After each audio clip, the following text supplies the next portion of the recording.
And this works, right? Yep. Okay, cool. So I'm gonna be talking about linear quadratic games. So this is a type of dynamic games that is particularly easy to solve.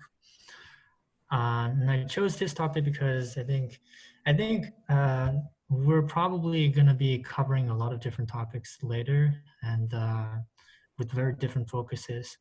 And I think this is the most relevant to what I currently work on, which is control. This is very directly applicable to trajectory planning. Um, and also I chose this because I think it's probably going to be easier to digest than some other topics, and especially for people with a background in control, and especially if you have seen LQR before, linear quadratic regulator, then this thing is going to look awfully familiar. And I think this is probably going to be a very technically light talk as opposed to what I envision Hans is going to talk about. But hopefully this is going to be interesting, especially for people working with an interest in doing applied stuff. So first, I would like to motivate this a little bit. I think the general motivation comes from the deployment of these robotic systems into the real world. So as you can see on the left, these are all these factory robots that stay in their own cages. There are fences all over them trying to protect the workers in the factory to not get hurt from interacting with these factory robots. So, but the ideal situation I think we want to have is more similar to the one that we have on the right, which is you see this like big giant dog-like thing walking next to these soldiers, providing assistance by carrying these heavy weights, right? So this dog is walking in pretty close to these soldiers, and this in this pretty open environment. So a key challenge, like in this kind of scenario, is that the agents in these open environments will almost certainly have to interact with other agents in the environment. And how to characterize and how to plan for these interactions is actually not trivial at all. So I think this is where game theory comes in, but I'll use a more specific example. So here you can see this is a sort of an example from autonomous driving. This is a lane swapping sort of operation here. Wait, yes. So the interactions, so there are two cars in the environment and one pedestrian. They're all trying to go from their initial position marked in gray to their like go location marked in green. So as you can see that the two cars are trying to swap lanes, and there's also the pedestrian crossing in front of them. So interactions will probably going to be present in this scenario. And it's going to be very important because if both cars try to just ignore the other person and go directly, very aggressively to its destination, then they will collide, which is bad. But if they're both being super polite and trying to let the other one pass first, they're going to be stuck in the gridlock, which is also very, very undesirable. So I think this is where really, again, game theory comes in, is this ability to model these scenarios and to characterize and predict the interactions between these autonomous agents in a principled fashion. So if I'm an ego vehicle, I want to predict in this situation how the other agents would behave and how should I act accordingly. But I want to note that here, this is using game theory is different from trying to just build a model of the other agent and trying to react to that model of the agent, the other agents. The difference here is that the other agents, if you model the other agents just using some sort of, I don't know, like data-driven model, the thing is that you're not taking into account the fact the other agent is also modeling the same thing about you. So when you're trying to avoid colliding with the other person is also trying to avoid collision with you. And it's this like reciprocity and like this back and forth sort of interaction is what game theory does really well, and it really captures this sort of strategic interaction between agents. So by using game theory, what we really mean is to formulate this as a game, and we will try to find an equilibrium of the game, and then call that as our prediction of what's going to happen, and use the equilibrium as our plan. So at least the claim here is that and in this collision avoidance setting, the claim is that by using game theory, we can be risk aware. We're explicitly reasoning about collision, reasoning about other agents, but we can be less conservative in the sense that we take into account that other people are also trying to avoid collision with us. So this is the general motivation, and this is where the pretty pictures ends. So we're going to talk about some more, I don't know, concrete things. And also, like, if there's any questions, feel free to jump in at any point. I think I have 20-something slides, and we should have ample time. So, so I'm going to talk about a little bit first about some prerequisites like game theory backgrounds, because this is our second meeting and we didn't do that last time. So I'm going to try to do a little bit of that. I will talk about dynamic games, which is sort of basically coupling game theory with the dynamical systems. And then I'm going to talk about linear quadratic games, which is a subset of dynamic games. That's particularly easy to solve. I'm going to talk about what linear quadratic games are. I'm going to talk about how to, what does it mean to solve linear quadratic games and how to solve linear quadratic games. And then after that, I will talk about a result from a recent paper published in ICRA that uses an iterative ILQR approach to solve general nonlinear games using this iterative linearization kind of approach. And I also replicated, well, I didn't replicate their results, but I did replicate their algorithm, and if time permits, I can do a little demo of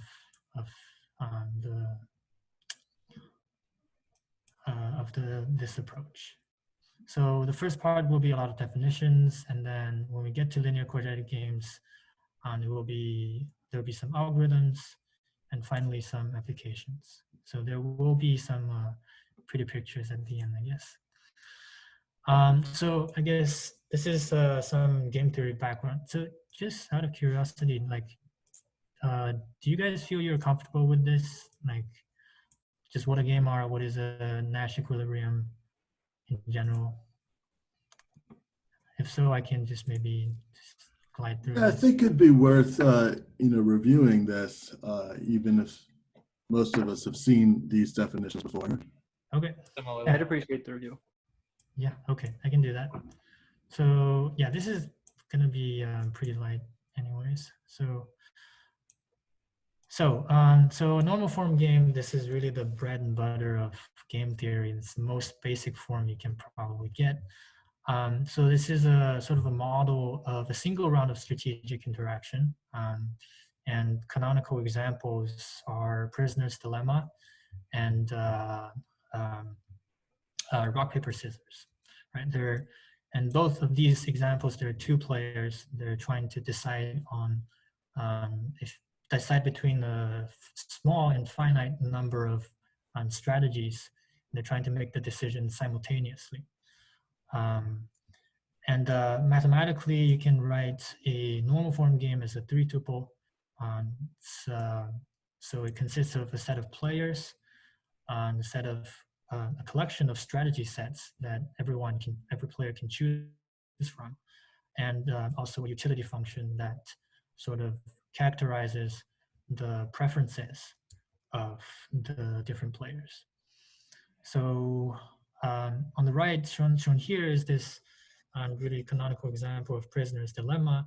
And there are two players, and they're both trying to choose from cooperate or defect. And one person is the role player, chooses between two roles. one person is the column player and chooses between the two columns. And we can find the row that's chosen by the row player and the column chosen by the column player to find the outcome of the game. And the two numbers are the payoffs to the different players. The first number is the payoff to the row player. The second number is the payoff to the column player. So in this case, if the row player chooses to defect and the column player chooses to cooperate, then the person chooses to defect, the row player would get 0 reward. And the column player which chooses to operate will get -5 reward.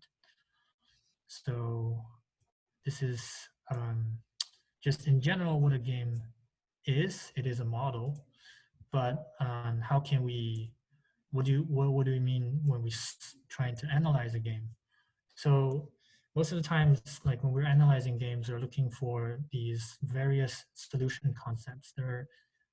There are like all these different concepts of equilibrium that are predictive of what the steady state outcome is. So you can probably compute one of these algorithm and with some sort of rationality assumption claim that this is what will happen if we let like actual humans interact in this scenario. So today we're going to focus on probably the most intuitive kind of equilibrium, which is the pure strategy Nash equilibrium. So a pure strategy Nash equilibrium is a strategy profile. First, it is a strategy profile. A strategy profile is just a tuple representing what everyone is doing. And a strategy profile is a pure strategy Nash equilibria if no player has an incentive to unilaterally switch from their current strategy. So that is to say, if all the other players are sticking with their Nash equilibria strategy, then I cannot do better by switching to another strategy that I have. And this is probably clearer in equations. So if I have, so UI represents the utility for player I. So this P thing is a Nash equilibria if for any player UI, we have this equation, and this is when all the other players are sticking with their star strategy. My utility is not going to be higher by switching to an arbitrary, any strategy S prime that I can choose. So again, this is very commonly used in economics as a prediction of interactions between human agents. And people also sort of reverse thing and use the engineering side of it. And that's called a mechanism design, so that people use optimization and other kinds of techniques so that the equilibria that arises is desirable. And one thing to note here is that Nash is usually pretty notoriously hard to compute. And this is worth noting because this gives rise to a critique of like using Nash as a prediction of what's going to happen. Because if computers can't really find Nash, like how can you expect humans to really find Nash of these games, like to actually play according to a Nash equilibrium? You know how hard it is? I mean, it seems to me that pure Nash strategies, if they exist, finding it would be require checking all combinations of strategies, right? So that's I think when people talk about that, it's mostly not talking about pure Nash, but rather just Nash equilibrium. Pure Nash, because the thing about pure Nash is pure Nash does not necessarily exist. Right. You can have a game that does not have a pure Nash, but if you can have mixed strategies that, so like in rock, paper, scissors, the Nash equilibrium is like everyone playing with 1/3 probability rock, paper, scissors. Because like your opponent cannot exploit your strategy, right? So Nash proved that a mixed strategy Nash equilibrium like has to exist. So when people talk about like finding Nash, it's mostly that. But Nash, like finding mixed strategy Nash is pretty difficult. It's easy if you have 2-player and you have 0 sum, but pretty hard otherwise. There's a more general concept called correlated equilibria, which is easier to find, but it is a little bit different. And I digress. This is not really that relevant to what we're talking about today. And also note that just to make sure that this is clear, in this prisoner's dilemma example, this -2 on corner is the Nash equilibria, even though there's a -1 thing here, which is like in many ways strictly better than -2 because if for the role player, if the column player keeps playing defect, he has no incentive to switch to cooperate because that's lower utility, and that's the same for the column player as well. So Nash equilibria really is just like this stable state instead of anything that implies optimality. Okay, so now we move on to dynamic games. So dynamic games is that extends normal form games by including a temporal dimension, and you can like a really naive way of thinking about it is that if you couple optimal control with some sort of game theoretic reasoning, you get dynamic games. But the terminology here can be a little bit confusing, at least that's what I find. There are all these different kind of games that extend normal form games to include a temporal dimension, like the stochastic games, Markov games. There's also the differential games. So there's really a vast, like a pretty big variability of what people can mean by like a dynamic game. But what we are talking about here today is specifically a fixed time horizon, deterministic, discrete time dynamic game with perfect state observation. But a very general formulation like of dynamic games, according to Bastar and Oster, which is like the go-to book for dynamic game theory, is an 11 tuple, which is pretty crazy to me. I've never seen something defined as an 11 tuple. So this serves as a reminder that what we're talking about today is a pretty restricted subset of dynamic games. Even though, as we'll see, it's going to be general enough to be useful. So today, the kind of dynamic game we're talking about will have these 4 components. One is the first is the players. We have n players in this case. The second component is time horizon t, which is fixed.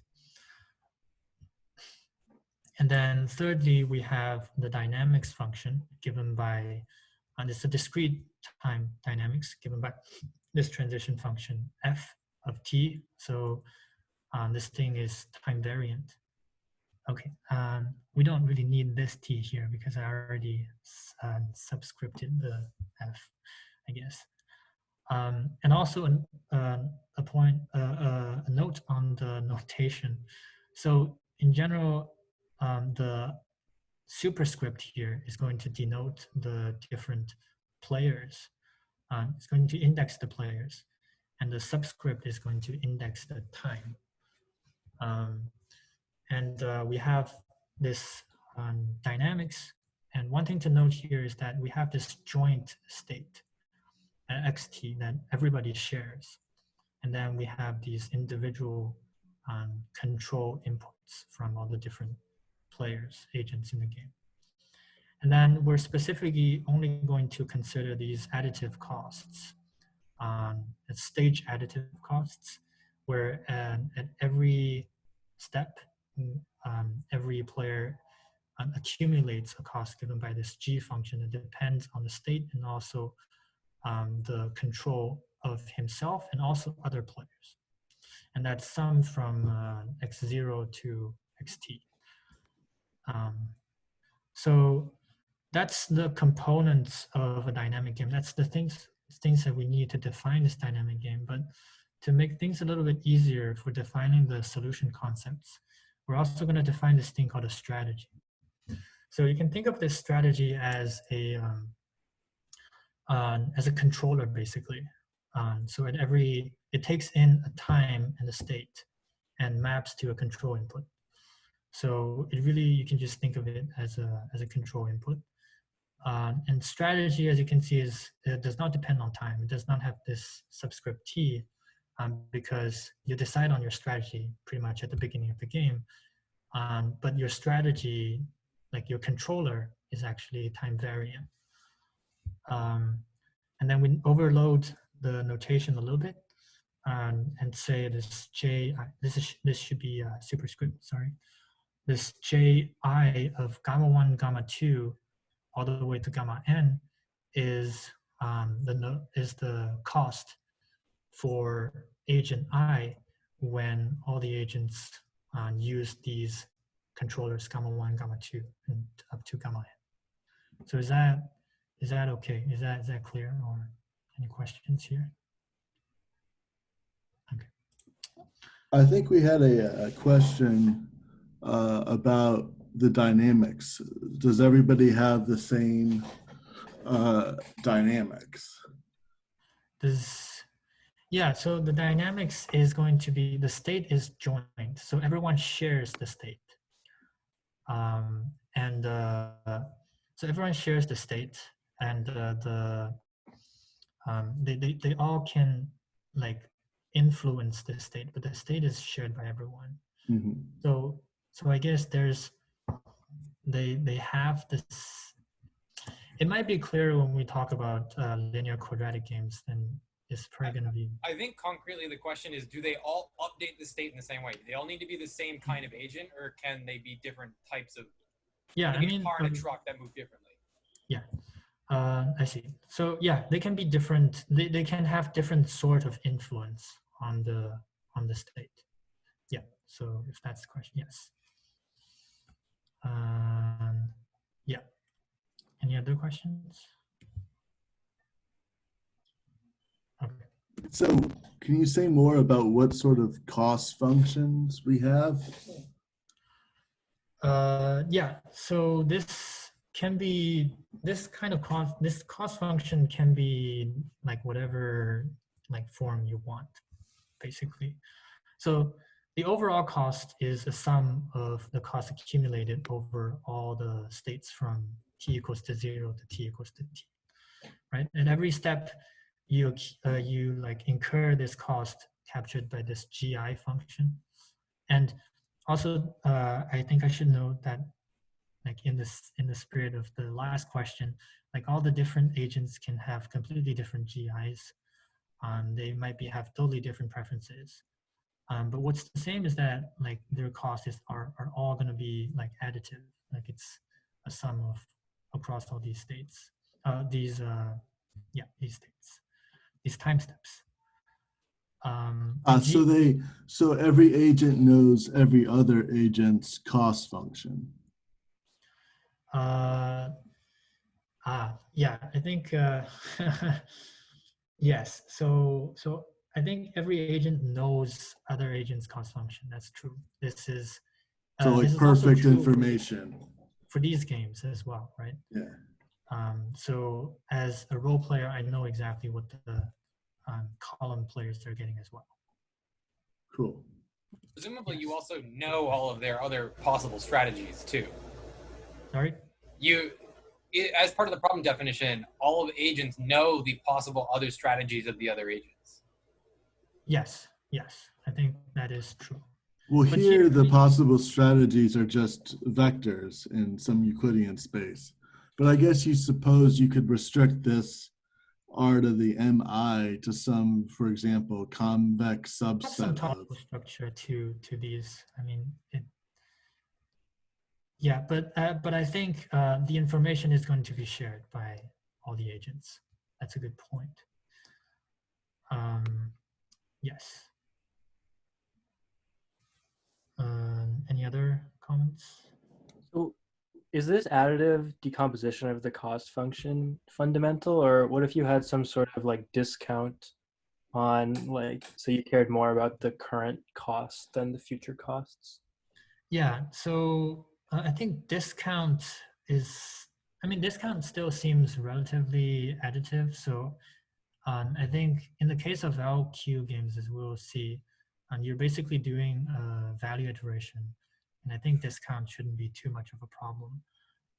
But if you have a really complicated cost structure and it's cannot be easily decomposed into these sums, then a lot of things that we're talking about today are probably going to be difficult to do.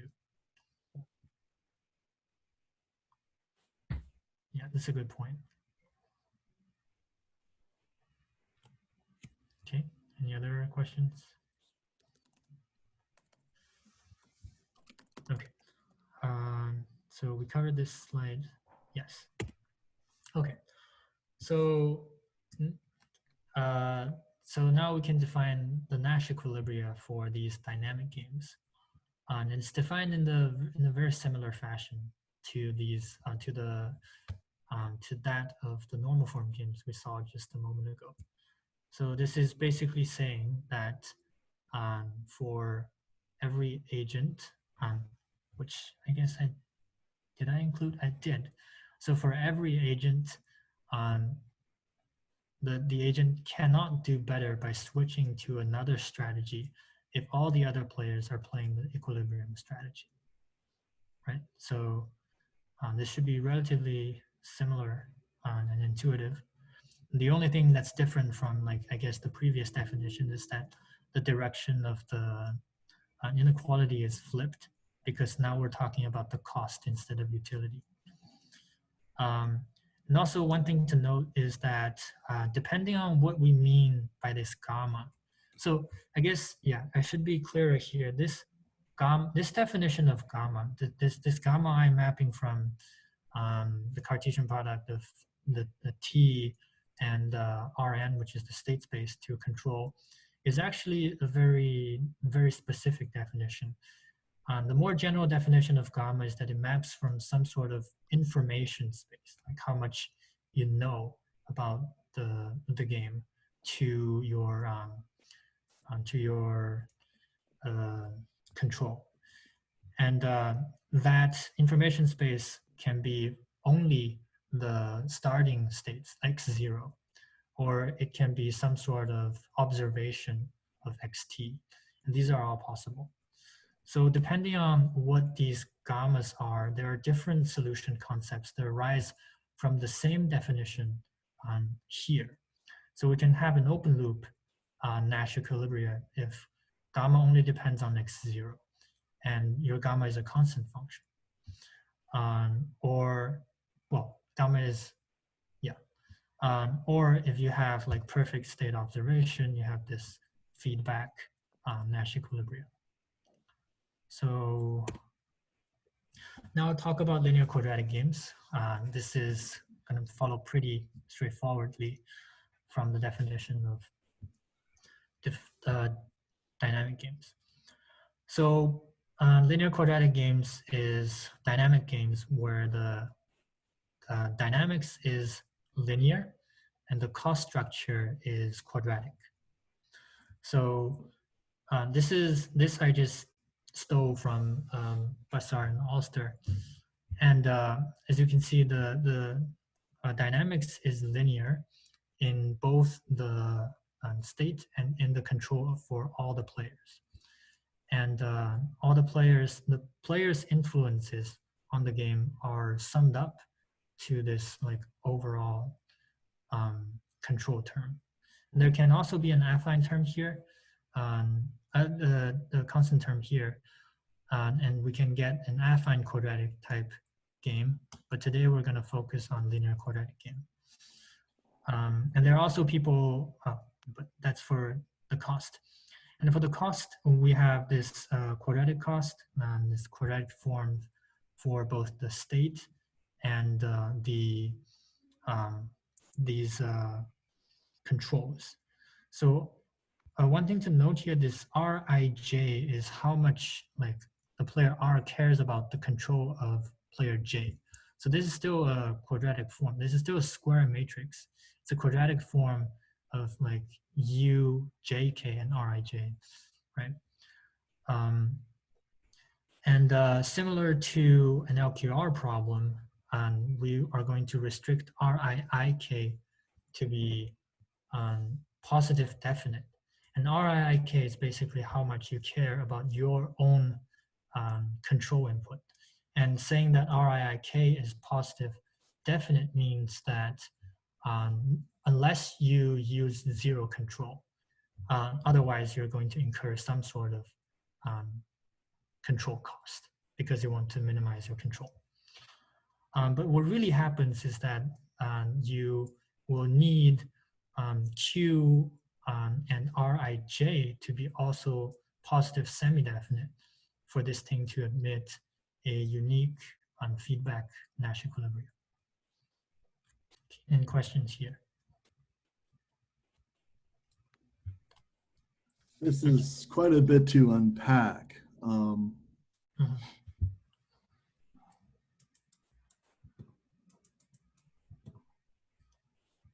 Yeah, we can pause. Sorry, here.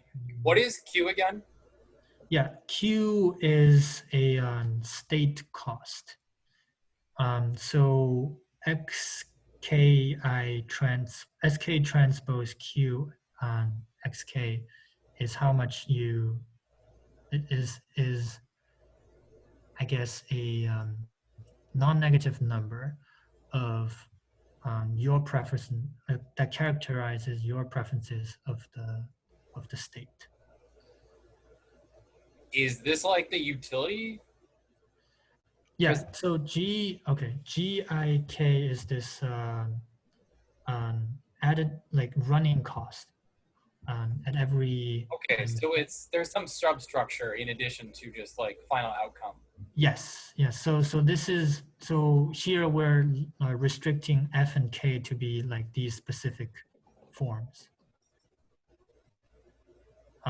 So it's really an optimization problem in the sense that you're trying to minimize your own GK or GI rather, subject to the dynamics of F.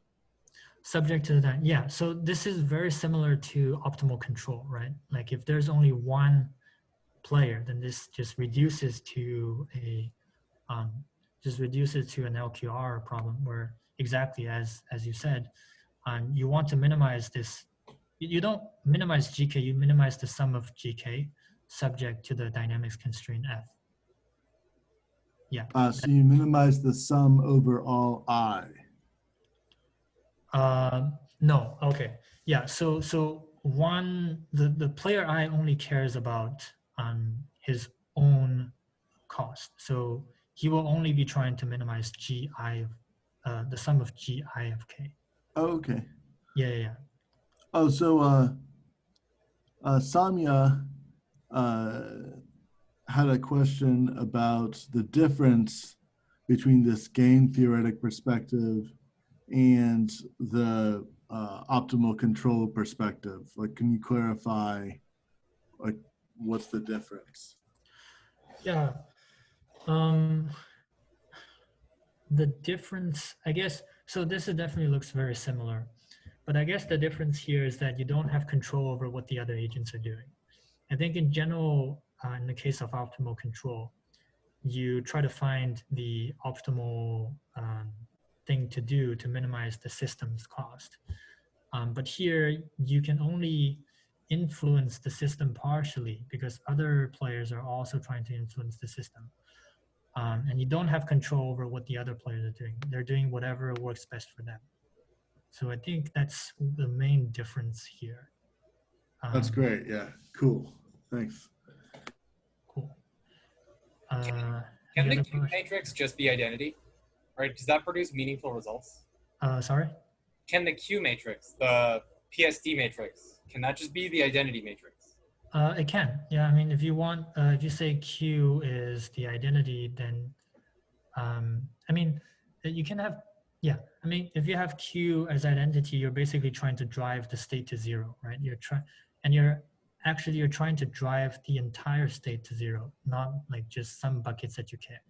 Right. Okay. Yeah. Okay. So that's So you can, right. So then the structure of that matrix determines what your goals are for your agent. yes. So Q should somehow capture what you want, and Q and R should somehow capture what you want. So in practice, is it like a block matrix, like block diagonal matrix with the goals for your agents? Yeah, I think it depends, but a block diagonal would make sense. I mean, but the thing is that you might not only care about your state. I mean, for example, you can you when we're when I'm trying to push you out of a region, I also want I okay, that's a bad example. So but I guess the point is that maybe sometimes you want to have some sort of preference over other people's. You don't want to be in the same place at the same time as other people. So you have off block diagonal regions that Yes. incur cost. Yeah.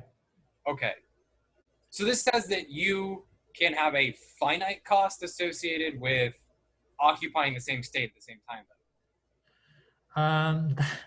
That is true. That is true.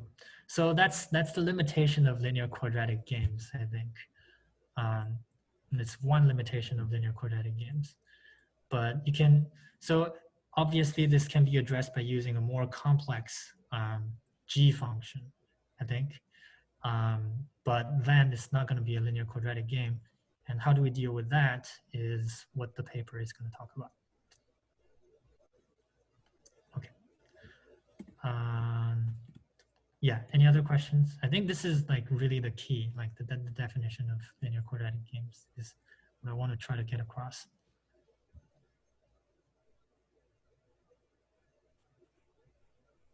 Okay, I'll move on, but we can come back if anyone has any questions. So, so it turns out that this form of a dynamic game has a closed form solution, and it is also relatively easy to solve. The controller, if you have a actually linear game without this affine term, then your controller will be linear, and it's a negative feedback of your state. And I can talk very briefly about the derivation, but basically you're doing a value iteration. So everyone is trying, so here we only consider the case for the agent I. So agent I is trying to minimize this ji function that is a sum of the running costs at the different time steps. And then we can define the cost to go, like the value function, and write the Hamilton-Jacobi function, which is at time step t, the value or the cost to go is the cost we get using the best control of the cost accumulated at this step and the optimal cost we get at the next time step, right? And then if we substitute in our form, like our expression for the dynamics, we get something like this. And this is all, if you have seen LQR before, this should be very, very similar to the derivation of the LQR controller. So, and we're gonna cheat here a little bit and say like the value function is gonna be this quadratic thing. And by doing that, by substituting that quadratic thing into the value function, we will get something like this. So here we have all these things, and we're trying to minimize this thing by choosing the correct u. And we're going to assume strong convexity. And what is strong convexity? I think it's here. It's just saying that the Hessian is going to be positive definite, but I'm not sure. Like someone with more mathematical background should correct me if I was wrong. So basically, it means that you have all the things that you would expect out of a quadratic. Yeah, like so not a degenerate. Yeah, you have this like really convex thing, and you take the median and you get set it to 0. You find the minimizer, basically. Yeah, I would say that that's the definition of strong convexity in general. is that the Hessian is positive definite. So Okay. that's what I recall as well. Okay, that's great. Yeah. Okay. So yeah. So here setting the gradient to 0, and we cheat again and say, I mean, this actually we don't have to cheat here, but I'm just gonna say if we cheat again here and say the controller is gonna be of this form, then we have this. Then we will have this function that just gives an expression for the controller at every time step. So basically, it's a dynamic programming sort of approach where you do this value iteration from the last step and all the way to the first step. And this function is actually so this actually gives us this can also give us like a coupled Riccati equation that you can solve. But that's sort of a different, like a different thing to, like, we don't, like not a focus here. Okay, so this is specifically the algorithm is going to go from the last step and iterate all the way back to the first time step. And every time step we will first solve for this controller, and so for the last step we know exactly what the value function is because it's just going to be a quadratic given by the step and the running cost function. And we're going to solve for the controller first, and then we're going to plug in the controller like solution into this formula to find the expression for value function at that time step, so we can iterate backwards one more step. So in general, this just this like recursive dynamic programming kind of approach. And this is relatively easy to compute. So then comes this paper. This paper is done at Berkeley, and it's recently published in ICRA, I think, where they try to address the problem: how do we move from linear quadratic game to games with non-linear and non-quadratic costs? So the idea is going to be very similar to IOQR. So I don't know how, like, are people comfortable with IOQR, or should I talk a little bit about what it is? I think I'm running out of time, so. What is ILQR? Sorry, I don't even know what it stands for. Yeah, I'll talk briefly about it. So, so ILQR is this approach from optimal control. So all of these things it's parallel in optimal control and LQR. So linear quadratic regulator is like the optimal control, which is the optimal control version of LQ games, is this thing that's relatively easy to solve. LQR is easy to solve, but LQR is an easy problem, but not optimal control in general. Like when we have non-linear dynamics and complicated cost functions. So one thing that people sometimes do is to use this iterative method to gradually improve the trajectory until the point that it's good for this non-linear system. So you would start with a guess, you would start with an original trajectory, and then you would linearize your current trajectory around xt and ut, your current like states and controls, and you quadratize the cost. And then you solve, and then by doing this, you get an LQ problem. By doing this, you get an LQ problem in terms of the deviation from your state and the deviation of your control. And then this is a problem that's easy to solve because LQR is easy to solve. So you solve this problem in terms of dx and du, and then you say, okay, now I'm gonna apply this optimal change to my original control. So you can get a new trajectory, and you can repeatedly do this until this trajectory converges. Of course, there's no guarantee that this thing will be globally optimal or optimal, or that it will converge at all. But this is a thing that people do. Okay, that makes sense.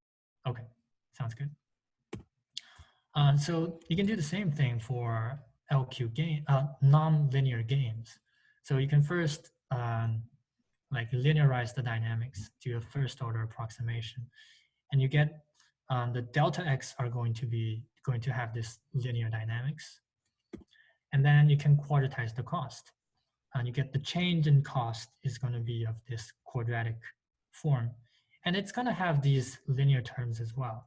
And I didn't mention like how do we deal with linear terms before, but I guess one thing to note is that in our previous formulation of LQ games, there is no linear terms in the cost, but you can augment the state and you include a lot of ones, basically. You can augment the state to take into account of all the linear terms. And also it wouldn't, and this derivation would be very, very similar. Like if you included some linear state or linear control cost, like it should be almost identical. The only thing that changes is that the form of the controller is going to be affine. It's not going to be linear anymore. So you can do that. So that gives us like a game in terms of delta x and delta u that fits the definition of LQ games, right? And then we can solve this. And after we solve that, we can apply the changes and get a new trajectory, again, linearize, quadratize, and repeat this process. So this is what I did for like a toy example where we have this original trajectory. And this is, I think, after 50 iterations, gradually improving the trajectory. I'm trying to regularize everything to 0. Okay. And I think at the beginning, this blue robot just shoots off to like very high values. This initial trajectory is actually not very benign, but after this is 100 iterations, it gives us pretty reasonable trajectories that gets close to 0, while taking into account of the control costs as well. Yeah, so that's the general idea of iterative LQ games. And the authors showed 2 experiments of like how we can use this. One is this simulated scenario where there are 3 different agents in the game, and they're trying to reach different locations. And what they observed is that there is an emergence of coordination between these agents. So first of all, the red agent is trying to, at the beginning, where these agents are not going to collide, the red agent is trying to stay close to the center of the road to get a higher reward. But when like at this sort of time step, it's actively interacting with the green agent. It tries to deviate from the center of the road to let to pass in front of the green car. And here it would again deviate from the center of the road by letting the blue agent like cross the road first. So that's what they are trying to show. I didn't find any video of this, so this is, I think, the best we can get in terms of the visualizing how this works. There's another experiment that involves actual robots and actual humans. So here they're running a receding horizon control or model predictive control on the robot. So at every time step, the robot would solve the differential game.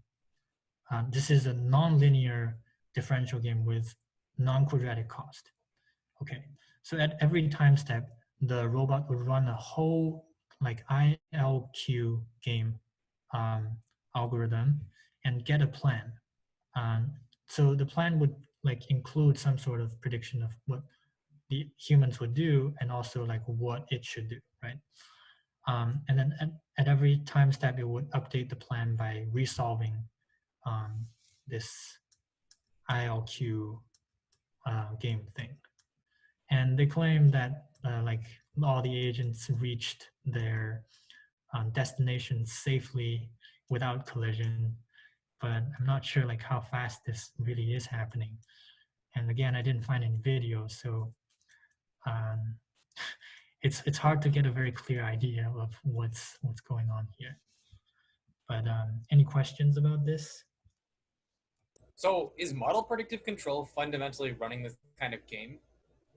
Because my understanding was they just sample trajectories for other agents to try to reason about if they reason about.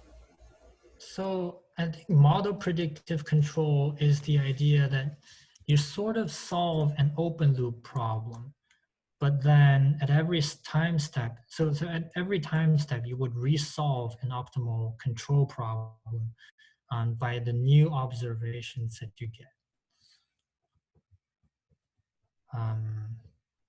So for example, I might, model predictive control it's not necessarily, it's not limited to these like game settings at all. And for example, if I'm an agent, I'm planning my trajectory, right? I can at t equals to 0, I might generate a trajectory, and I will follow this trajectory for only one time step. And at t equals to 1, I get new observations. So I reformulate an optimization problem. I resolve for a new trajectory, and I follow that trajectory for one time step. So Right. What I'm asking is, do people in practice end up actually reasoning about the essentially game that they're playing when solving the NPC problem? reason about, sorry, can you repeat that? Right. You might well imagine while solving your NPC problem that you treat every object that's currently in the environment moving, every dynamic object is just going to continue in the straight line at constant velocity. Right. Or you might imagine that they themselves are also intelligent agents running another NPC controller. If you make that assumption, it seems like that would turn into this game, correct? I see what you mean. So let me try to first make sure. So are you saying that it makes more sense if all the other players are doing the same thing instead of when they're just like blindly trying to go directly towards their? I guess what I'm asking is, does the model predictive control literature end up trying to use this framework? Because it seems like the next logical step after worrying about really well optimizing your controller is then also figuring out a controller that works well with the game that other dynamic agents are also playing.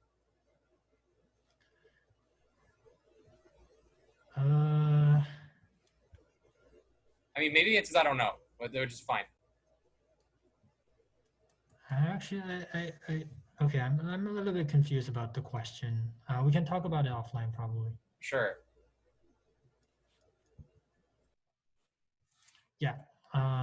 Any other questions? I think I'm already going over, but this should be the last, pretty much the There last. isn't strictly, an ending time. I mean, Correct. but The ending time is whenever you're done.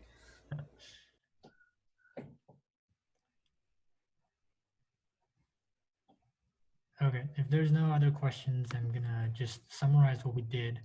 So we sort of looked at some game theory backgrounds, and then we looked at how dynamic games extends the normal form games,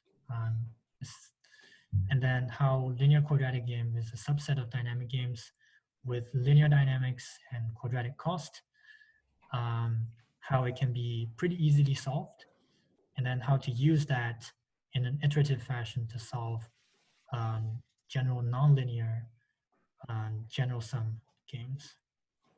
So yeah, I think that's pretty much it. The something to read if you're interested.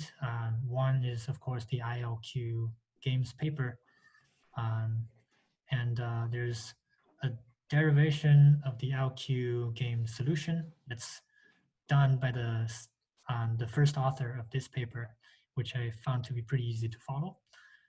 There's this go-to book, Basar and Nosder, that is like the golden standard, I guess. But I think this book is a bit tedious and not as easy to follow. But for people with probably better mathematical background, it might be a good place to go. And then this paper is another solver for dynamic games with constraints. So I guess, so here we do not have any constraints. And this approach does not readily extend to games with dynamic constraints. For example, like the sides of the road or something like that. You can have soft constraints. You can like include like really high penalties for deviating off the road, but you cannot include hard constraints in there. So this paper looks at how to do that. And there's this paper on game theoretic planning for risk-aware interactive agents extends this ILQ approach to solving a risk-aware sort of version of the game. So it's going to be very similar in terms of the approach, but they're trying to solve a different type of game. Yeah, I think that's all I have. Do you mind showing your Jupyter notebook you have open? Yeah, so this thing, it's not going to be a very interesting demo, I thought. So I did implement these stuff, and I can generate random trajectories and run ILQ games on it. I guess I can give you an idea of how fast it runs, but I think my implementation is also kind of crappy at this point. I think I need to really, oh no. So this is one iteration. This is one iteration of linearizing, solving the LQ, and improving the trajectory. Seems pretty fast, right? This is 3 agents with 20 time steps. But if I actually solve for the ILQ solution until its convergence, it's going to take a while. But also, this is because in the improvement step, I'm having some, I'm being very cautious in taking the improvement steps. Like I take very small improvement steps because otherwise the approximations would be not accurate at all. So I can keep running this, and I limited the number of iterations to, yeah, okay, I think it's probably converged by now. Like, so they're all trying to go to 0, and they're trying to minimize their control cost while going to 0. I think this is a pretty reasonable trajectory. But how are their how is this like, okay, now going back to the very beginning of the talk, there's a general variable, the X variable that all the agents share. So what is there such a variable for this simulation? Wait, sorry, can you, which one are you talking about? Just this X? Or? Yeah, this X, yeah. Oh, okay. Yeah, that's a good point. So here the state is a concatenated concatenated like location position vectors of these 3 different robots. Okay. So it's trying to drive its own component to 0, I guess. It's right. What I'm doing here. But what is sort of the game theoretic aspect of this trajectory problem? I guess that's what I'm failing to understand. Your mic like freaked out, by the way. Yeah. But wait, so you were asking about the game theoretic aspect, right? Okay, okay. Yeah, so yeah, this is not the best example for a game theoretic aspect, but let's see if which one is it? Is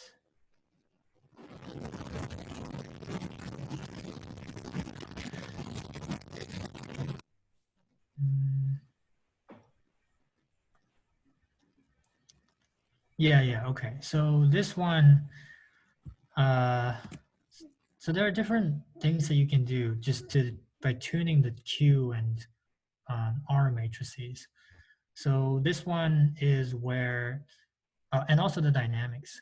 So this Ah, one, I understand now. So if the Q and R are not diagonal, then the dynamics are coupled. right, yes, And yeah, that's where the game theory comes in to play. and also the yeah, and also the dynamics, right? Sometimes you can influence the dynamics of other people, the like the state of other people. Yeah. Yeah, right. Oh, That's so um, Samya suggested, which I think this is a good suggestion, if we could somehow share this Jupyter notebook. yeah. I mean, I'd be happy to do that, but I should note that this is pretty messy right now. Um, and this is it's the reason that I didn't put it on GitHub. But if you're interested, I can send it to you. I think by private message. I'm not sure the best way to share a Jupyter notebook. Yeah, because I also wrote like all the libraries that I'm using, like for the LQ games and stuff. So that might be a little tricky then.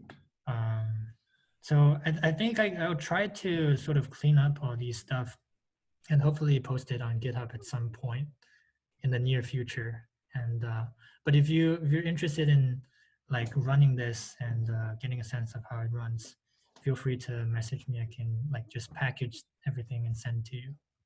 Okay. Yeah. Yeah, we do have an email list I'm sort of putting together to answer Samya's question. I just haven't sent any emails out yet, but for in the future, I'm obviously not going to ping the entire Grasp lab, so I'm sort of keeping a list of everyone who's attended meetings, etc. Yeah, so Feng Zhang and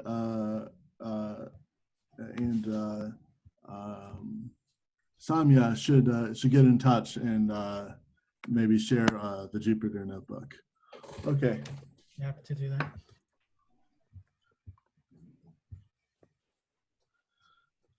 Cool.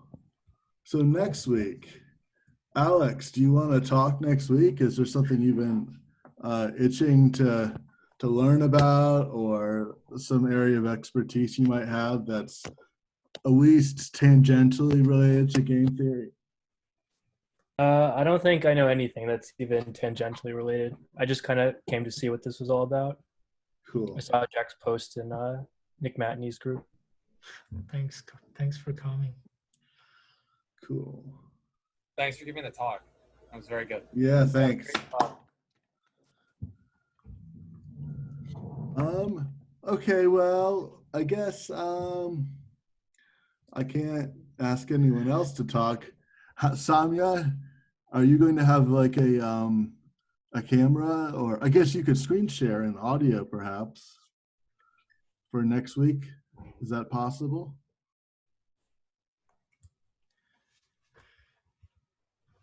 Didn't you say Matthew was going to talk at some point? Well, Yeah, but he's also not showed up the last I two. thought so. I sent him an email and I haven't heard back. So unless I hear back from him, I guess the plan will be I'll talk about super modular games. Sounds good. Okay. Sounds interesting. Sounds good to me. Okay, cool. Well, thanks everybody, and Have a good rest of your week slash weekend. All right. Thank you so much. Take care. Thanks for the Okay. talk. Right. Bye.